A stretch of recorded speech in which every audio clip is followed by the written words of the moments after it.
My name is Charlie Kirk and I love America. Stalked and had things thrown at me. The greatest protection I have is cameras. We record all of it so that we put on the internet so people can see these ideas collide. When people stop talking, that's when you get violence. That's when civil war happens. Because you start to think the other side is so evil and they lose their humanity. Like Charlie Kirk, I am an advocate of talking things out.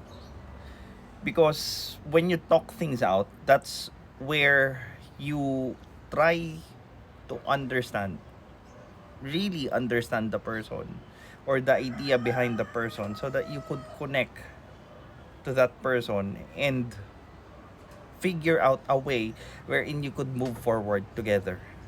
Not to dominate the other person, but to understand them so that you could put into consideration kung ano yung mga bagay na pinaniniwalaan niya at kung paano kayo move forward. This is Pinoy Extreme. Well, like Charlie, I see debate as a way to improve yourself, as a way to test your truth compared to the truth of the others, and for you to see it as an opportunity to grow. I don't see debates as an opportunity to become the superior one sa kadebate mo, because that defeats the purpose of moving forward with the people you are actually engaging with, lalo na sa debate. Gusto kong matuto yung mga Pilipino sa kung ano yung inumpisahan niya ng paraan ng pakikipagdebate, na kung saan hindi ito way para magmukhang superior ka, hindi ito way para mabastos mo yung kabilang tao, hindi ito way para i-dominate mo yung kabilang panig, kundi para mailabas mo yung ideas mo at matesting mo kung ano ba talaga yung mas matimbang sa dalawang idea or multiple ideas na magka-clash.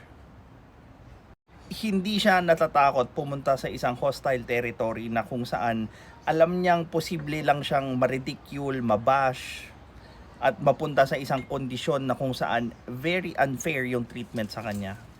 And that, I really admire him. Well, he is not perfect, far from it. But what I admire him is that he provoked the topics, the discussion, the debates, which most people do not dare to touch or go into because they think it's taboo.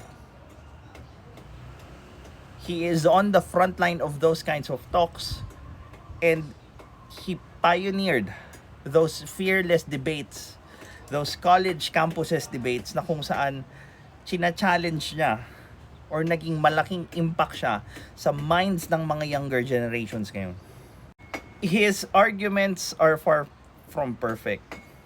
But what I want is how he provoked us to discuss things that was never discussed or we haven't think about discussing before. And a lot of his critics will say that, oh, he is spreading hatred, he's spreading genocide, he's spreading toxicity, he's spreading misogyny, he's spreading homophobia, so on and so forth sa mga colleges. Well, is it colleges the place to debate ideas? Hindi naman echo chamber ang mga colleges na kung saan if may predominant na idea doon, hindi mo na siya pwedeng kalabanin. Hindi mo na siya pwedeng i-call out. Isn't a school the best place to debate those kinds of ideas without being hostile to one another? Schools are a place to learn critical thinking. They should challenge all of the ideas there.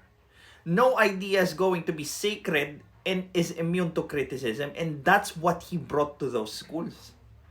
You are willing to challenge him.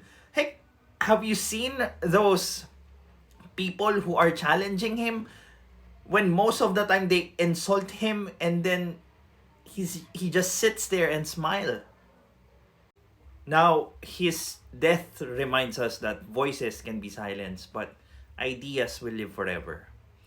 And from where he left, I shall pick it up and continue his legacy of teaching people critical thinking, arguing properly, and coming up to the truth.